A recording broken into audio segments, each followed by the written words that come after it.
Rasmiylar uni devor bilan o'rab qo'yishdi va shu holatda u 1940-yilgacha bomba qisman vayron qilmaguncha turdi. Vaqt o'tishi bilan poyezd fojiasi unutildi. Biroq oxir-oqibat tunnel yana o'zi haqida eslatib qo'ydi.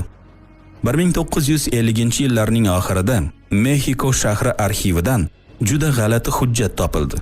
Unda aytilishicha, 1845-yilda Meksikada 100 dan ortiq qayerdan kelgani noma'lum italiyaliklar paydo bo'lib qolgan.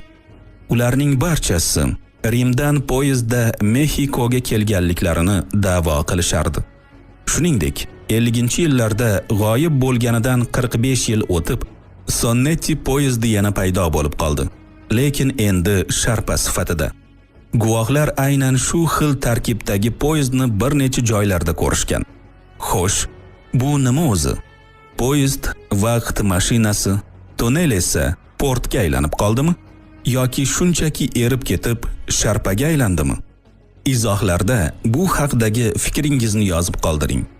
Va yana bir nechta sirli poyezdlar haqida bilib olish uchun tomosha qilishda davom eting. Ulardan yana biri nisbatan yaqinda 2018-yili paydo bo'lgan. Xitoyning Baotou okrugidagi bekatda sirli arvoh poyezd paydo bo'ldi. U tom ma'noda sharpaga o'xshardi. Shaffof va deyarli ko'rinmas. Bu poyezd kechqurun jadval bo'yicha birorta ham poyezd u yerdan o'tmasligi kerak bo'lgan bir vaqtda bekatda to'xtadi. Bir muddat turdi va keyin jo'nab ketdi.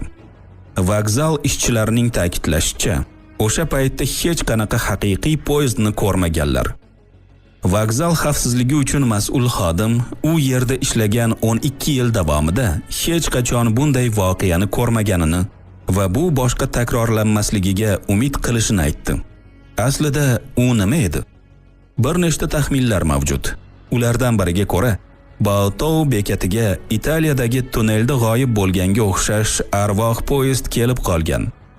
Ba'zi ishchilar bu 40 yil oldin relsdan chiqib ketgan va ko'plab odamlarning hayotiga zomin bo'lgan poyezdning sharpasi bo'lishi mumkinligini taxmin qilishdi. Yana boshqa taxminga ko'ra, poyezd o'sha paytda biz bilan aloqa qilgan parallel koinotda mavjud bo'lgan. Ammo unchalik qiziq bo'lmagan faraz ham mavjud. Unga ko'ra, video kuzatuv xonasida lentalar bir necha marta ishlatiladi. Shuning uchun tasvirlar bir-biri bilan qorishib ketgan. Kimga ishonishni o'zingiz hal qiling. Kumush o'q. Shvetsiyaning ham bot-bot kutilmagan hodisalari bilan dunyoni hayratda qoldiradigan o'z afsona